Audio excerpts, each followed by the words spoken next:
Halo, halo, kita lanjutkan lagi hari ini. Kita untuk kedua kalinya bertemu dengan Bung Rocky dan masih terus melanjutkan soal peta Pilpres 2024. Tapi kali ini kita akan lihat perspektif yang berbeda ya, Bung Rocky. Yang Ya, sebenarnya bolak-balik kita singgung ya, siapapun, meskipun sekarang mereka menyatakan bahwa mereka akan melanjutkan pembangunan Pak Jokowi, melanjutkan proyek-proyek Pak Jokowi, kelihatannya siapapun presiden yang terpilih, apakah itu Prabowo, apakah Ganjar yang mengidentifikasi akan melanjutkan pembangunan Pak Jokowi, apalagi Anies, pasti dipastikan tidak akan bisa melanjutkan program Pak Jokowi ini berkaitan dengan realitas bahwa bunga pembayaran utang kita itu, bunga utangnya saja sudah sampai tembus hampir 500 triliun, Bung Rocky. Belum lagi kalau ditambah cicilan pokoknya itu ya kalau tahun lalu itu 900 triliun, mungkin tahun depan sekitar tembus 1000 sampai 1100 triliun. Padahal pendapatan kita sekitar 2.600. Jadi dari situ aja udah nggak mungkin kita akan melanjutkan proyek-proyek yang mercusuar peninggalannya Pak Jokowi itu. Belum lagi kemarin ada kabar buruk juga, ternyata investor asing itu tidak meminati lagi surat utang berharga yang dikeluarkan oleh pemerintah. Padahal bunganya cukup tinggi dibandingkan negara-negara lain. Ini masih aman sih, belum ditarik, tapi nggak mau masuk gitu aja para pemegang duit ini untuk membeli surat berharga kita, menurut.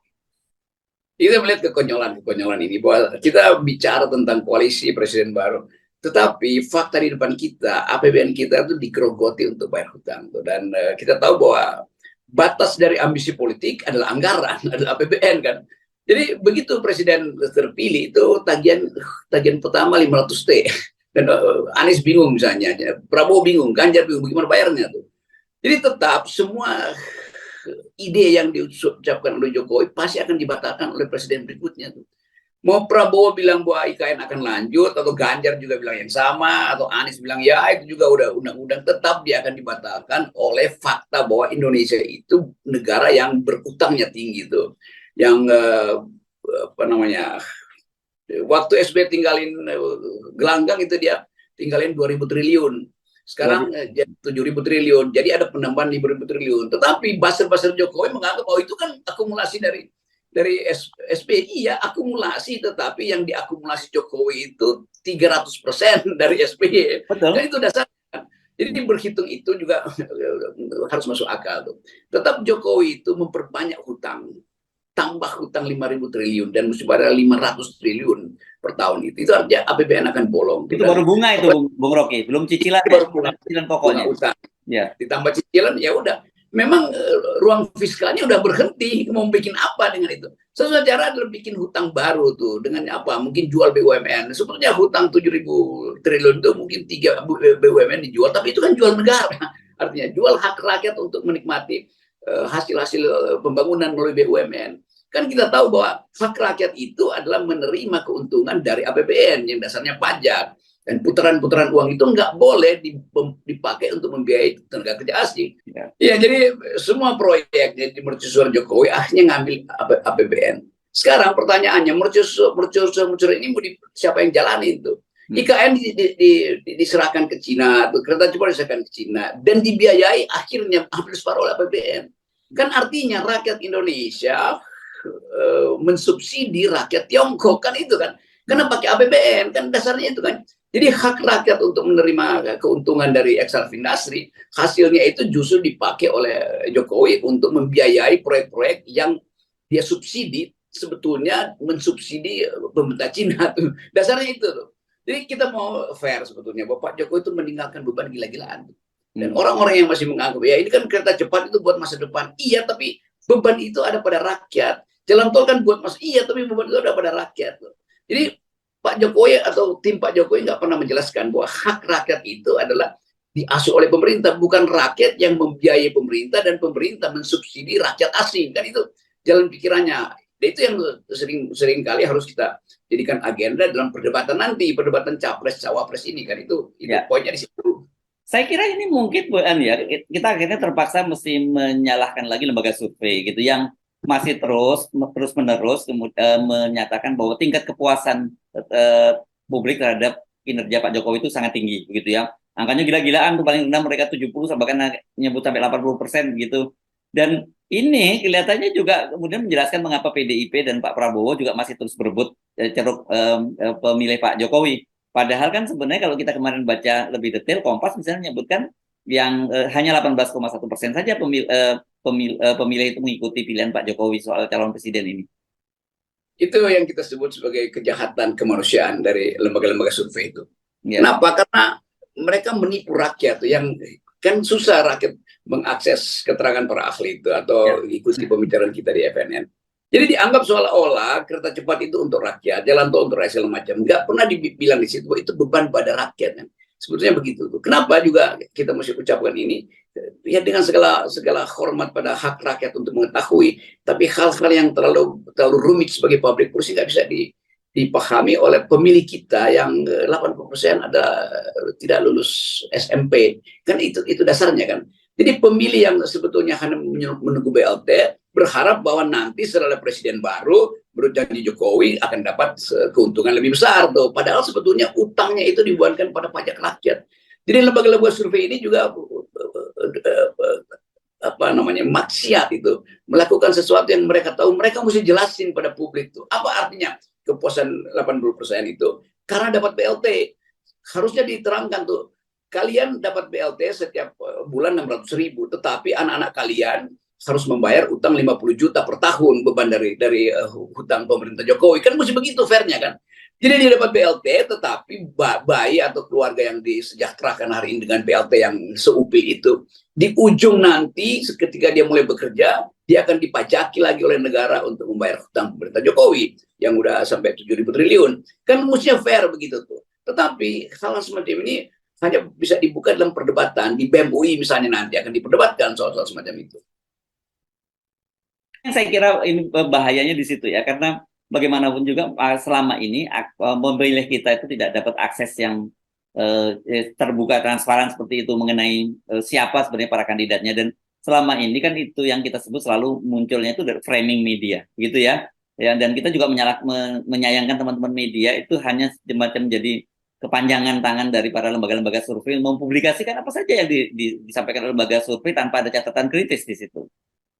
Iya, itu sama mungkin seperti seorang bapak yang tergiur untuk pamer mobil baru pada tetangganya dan anaknya pamerin ke anak tetangga, oh bapak gue punya mobil baru tuh dan hebat itu. Sementara bapaknya mengambil uang tabungan yang harusnya untuk anaknya sekolah nanti itu.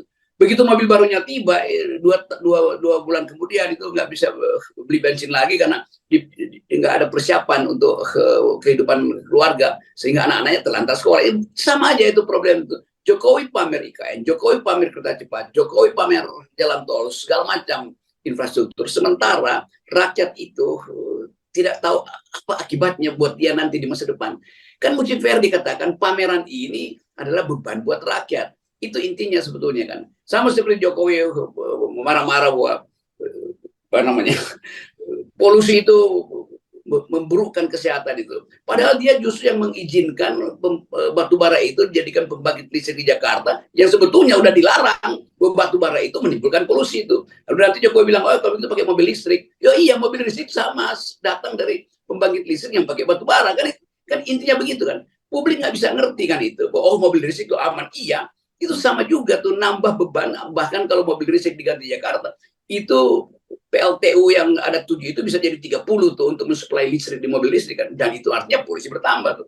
Hal yang rumit semacam ini nggak bisa diterangkan karena Jokowi selalu pakai lembaga survei untuk katakan, nah bagus mobil listrik, bagus jalan tol, bagus kereta cepat, bagus IKN, tanpa hitung konsekuensinya. Dan yang paling salah tentu Sri Mulyani, karena Sri Mulyani punya prinsip austerity, penghematan, tapi dia boros dan akibatnya bolong APBN. Dan kita lihat bahwa ya bolongnya menurun itu rasio hutang terhadap PDB kita itu ya 34% dari kemarin berapa 32 sekarang kayak iya. Tetapi sebelumnya itu 20% zaman SBY. Kan mesti dibandingkan dengan zaman SBY kan rasio hutang kita pada PDB cuma 20%, sekarang udah 34%. Kan itu artinya bolong besar. Ya, dan ini sebenarnya tadi kita udah bicara soal utang, pembayaran utangnya begitu besar, kemudian tadi surat-surat berharga yang tidak laku di mata investor asing, dan orang mungkin sekarang di Jakarta terutama itu sedang terbius dengan LRT, ya, karena tapi mereka lupa bahwa sebenarnya janji pemerintah untuk operasional kereta api cepat itu sampai sekarang tertunda, kan tadinya akan jadi hadiah untuk ulang tahun kemerdekaan RI ke-78. Tetapi, nah hari-hari ini, saya kira berapa hari ya, ini hari sudah 3 hari mungkin ya operasi LRT, saya tidak mengikuti dengan pasti, udah mulai banyak sekali catatan-catatan, Bung Rocky, keluhan dari berbagai masyarakat, listrik mati dan sebagainya, mulai mempertanyakan, ini jangan-jangan operasionalnya dipaksakan, karena untuk menutupi tadi, apa yang terjadi pada kereta api cepat yang sampai sekarang tidak beroperasi gitu.